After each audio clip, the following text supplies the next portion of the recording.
I'm pregnant with John's child, so you, Karen, should divorce John, because it's just too pitiful for a child to grow up without a father, don't you think? With tear-filled eyes, Lisa gently stroked her still flat stomach. Behind her, Lisa's parents were glaring at me. John's childhood friend and ex-girlfriend Lisa had shocked me several times before, but this time, I was truly and deeply disappointed. After all, my husband John is already... My name is Karen. I had a happy marriage with John. The reason why it's in the past tense is because John has left this world. John went out one morning with a smile saying, "I'm off," and came back cold. He had passed away suddenly from an illness. John and I had just started our calm married life. Until recently, John and I had been troubled by my mother-in-law and Lisa, John's ex-girlfriend. Since John's death, I've had almost no contact with my mother-in-law, but she was a selfish woman. She wanted to control John's life as she wished.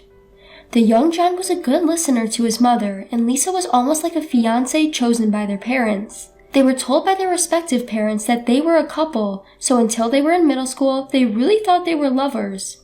But when he became a teenager and reached puberty, John realized that it was ridiculous to have a fiancé in this day and age. Lisa seemed to like John, but John had someone else he liked, so he talked to Lisa properly and persuaded her that this relationship was strange. He had successfully parted with Lisa. But Lisa hadn't given up on John. John was good-looking and intelligent. He was really bad at sports, but that gap was one of the elements that made him popular. In other words, John was a ladies' man. So naturally, after breaking up with Lisa, he had other girlfriends. When Lisa heard that John had a girlfriend, she would show up in front of John and his girlfriend on their dates and start babbling about her memories with John. No girlfriend of John's would feel good about hearing stories like how their first kiss was when they were in kindergarten, or how they had always believed they were engaged because their parents had said so. Even when John had a girlfriend, Lisa would interfere and he ended up being dumped. Or so I've heard. Of course, I, who started dating him after he became a working adult, also received the same treatment from Lisa. Surely, it was unpleasant, but I didn't particularly want to break up with John. John was truly cherishing me, and I wanted to cherish him as well. Our relationship was about our feelings for each other, and I thought Lisa had nothing to do with it. When John said, "I'm sorry," looking remorseful, I said, "Don't worry about it. Let's have some ice cream. I'm hungry." And he said he was truly relieved. He said that was when he wanted to marry me. John and I decided to get married, but this time, Lisa and my mother-in-law formed a tag team and stood in our way. Lisa's family is quite wealthy, and it seems that my mother-in-law wanted John to marry Lisa and benefit from it herself. Since Lisa seemed to want to marry John, their interests were aligned. I was harassed many times. When I went to my in-laws' house to greet them, I was surprised when my mother-in-law invited Lisa to the house for a tea party, even though it was a day we had told them about in advance. My father-in-law was trying to calm my mother-in-law down, saying, "That's enough," but in front of my strong-willed mother-in-law, he barely had a say. Whenever she retorted, "You're so annoying. Lisa is just like a daughter to us, it's fine," my father-in-law would just shrink back and fall silent. Lisa knew all of John's past girlfriends, so I was the one she enjoyed laughing at the most, positioned as the worst-looking one. John didn't choose his wife for her looks but for her personality, but I can't believe Karen is such a wonderful person, Lisa said snidely, causing an uproar with my mother-in-law. John was furious with my mother-in-law and Lisa. "Don't ever get involved with Karen again," he yelled, taking me away from his family's house. He apologized to me repeatedly and truly did not invite his mother-in-law to our wedding. Of course, John didn't invite Lisa to the wedding either, which obviously didn't sit well with my mother-in-law and Lisa.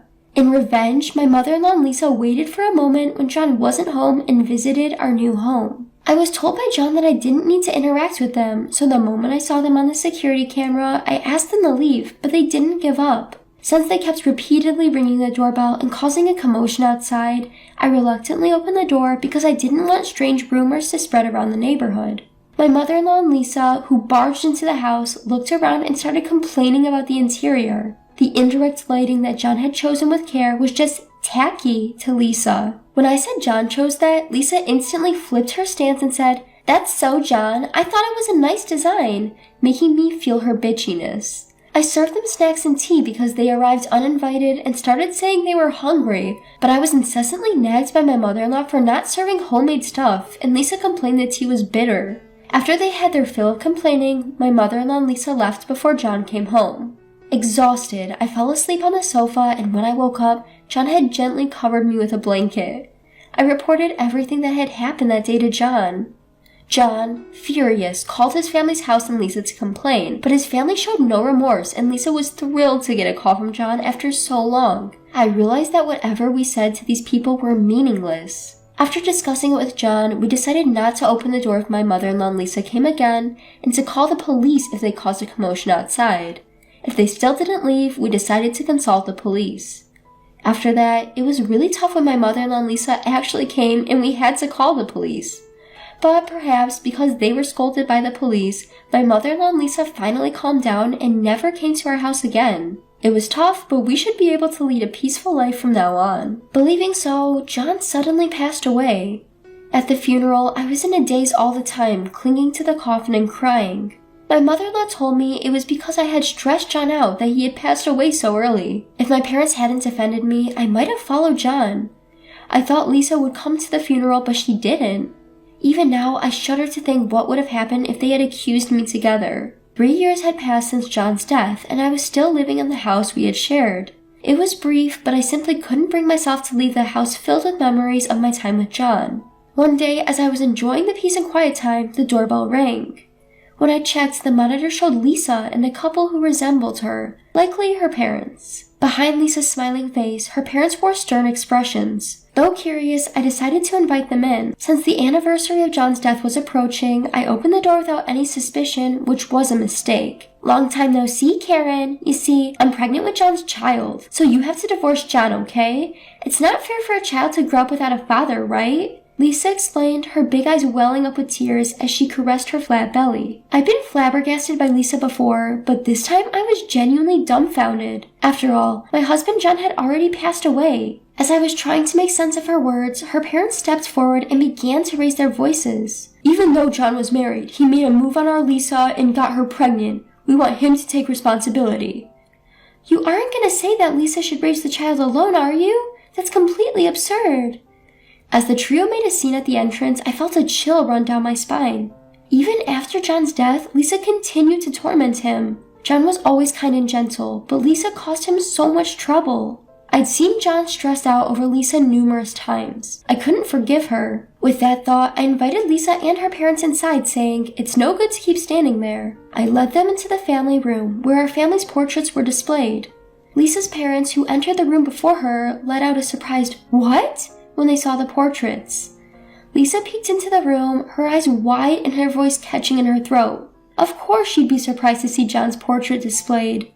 While they were still in shock, I unfolded a portable table in the living room, prepared enough tea for everyone, and sat down in front of the three of them. "So, Lisa, you're pregnant with John's child, huh? John passed away 3 years ago. I'd love to know how you managed to get pregnant with my late husband's child. Are you okay? You look a bit pale." I asked, pretending to be oblivious to the three who had turned pale. Lisa, her eyes filled with tears, uttered in a trembling voice, "That can't be true." But her parents didn't let her wallow in her sorrow. "We are deeply sorry." All of a sudden, Lisa's father prostrated himself, followed by her mother. Her father tugged at Lisa's arm, forcing her to prostrate herself as well. I'm sorry. We didn't think that John had passed away." As Lisa burst into tears, her father grabbed her by her collar and shouted, "Who's the father of the child you're carrying?"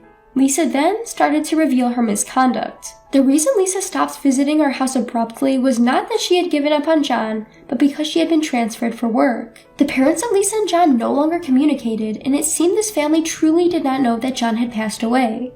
As for the child in Lisa's belly, in short, it's unclear who the father is. It could be her married boss or one of the several men she met at bars. Lisa has led such a chaotic life that it was impossible to identify who the father was. Even though she was in love with John, it seemed that Lisa was trying to tear us apart by claiming the child she was carrying was John's. Despite having no relationship with John, she believed that kind-hearted John would not abandon her, now soon to be a single mother. On Lisa's confession, her mother burst into tears and her father exclaimed, "How shameful!" While I calmly asked Lisa, "How many months pregnant are you?" 3 months. The baby is already kicking." "You usually start to feel the baby move around 4 months at the earliest. You seem to be feeling the baby move quite early. Are you sure that there's really a baby in there? Considering Lisa's past actions, it was questionable whether there really was a baby in her belly. As I pierced Lisa with a cold stare, she trembled and answered, "To tell the truth, there's no baby. I love John, I really do. That's why As Lisa started to babble incoherently, her mother began to smack her on the back. Lisa's father, once again in tears, bowed deeply to me and said, "We will come another day to apologize," and left the house. To the departing three I stated, "No need for further apologies. Please don't come here again." After seeing off Lisa and her parents, who hastily retreated, I lit a candle at the home altar. I said a prayer and spoke to John. "John, thanks for lending me your strength. I'm not one to voice my opinion or get into arguments. I don't think I would have known what to do in such a heated situation. Yet, surprisingly, I was able to respond calmly to Lisa and her parents, just like John did when he was alive. John was good at calmly assessing a situation when a dispute arose and solving the problem. When Lisa and her parents bowed their heads to me, I felt a sense of clarity and I was able to respond appropriately. It felt as though John was lending me his strength. That day, I cried for John for the first time in a long time. The house without John was unbearably lonely. A few days later, despite my telling them not to come again, Lisa's parents came to visit. I didn't want them in the house filled with memories of John, so I told them to meet me at the nearby local restaurant. After preparing to go out and paying my respects at the home altar, I headed to the restaurant. There, Lisa's parents were waiting for me, looking pale. "We deeply apologize for our rudeness the other day. We're truly ashamed of our daughter," began Lisa's father. Apparently, upon hearing of John's death, Lisa burst into tears. After crying for a while, Lisa was possessed by a delusion that I might have been the cause of John's death and tried to confront me at my house, but her parents held her back and took her to a hospital instead. Lisa was diagnosed with a severe mental illness, a condition where she doesn't hesitate to hurt others if it means realizing her desires. To correct her distorted cognition, it seems she will be undergoing counseling from now on. Lisa, who quit her job because she misunderstood that she would marry John, will probably have to live a tough life facing herself while receiving counseling. Her parents are expected to bear the cost of treatment. Although they come from a wealthy family, Lisa's parents seemed quite old. They expressed their difficulty in leaving behind a daughter like her. "This is our apology for the other day." With those words, Lisa's parents handed me an envelope filled with cash. I didn't even bother to check the amount. I didn't need the money. I rejected the cash envelope right away. "I don't need this kind of money. All I want is to never have to deal with you or Lisa again. Why don't you use this money to move somewhere far away so you won't have to cross paths with me?" I said with a hint of sarcasm. Lisa's parents replied solemnly, "We would." After that, it appears they really did move. They sent a letter with the news of their move, along with some more money, which I also rejected outright. Looking at the address of their new home, it seems they moved quite a distance away. Now, Lisa will probably never be a part of my life again. "You know, our married life has been filled with so many disturbances," I said to the photograph of my late husband, John, besides his favorite cake on the altar. But still, I cherished every moment after, and my life with John was a happy one. "Thank you," I said, on what happened to be the anniversary of John's death. From now on, I plan to live my life alone without John. I will experience many joys that John didn't get to, and when I eventually join him in heaven, I will have plenty to brag about.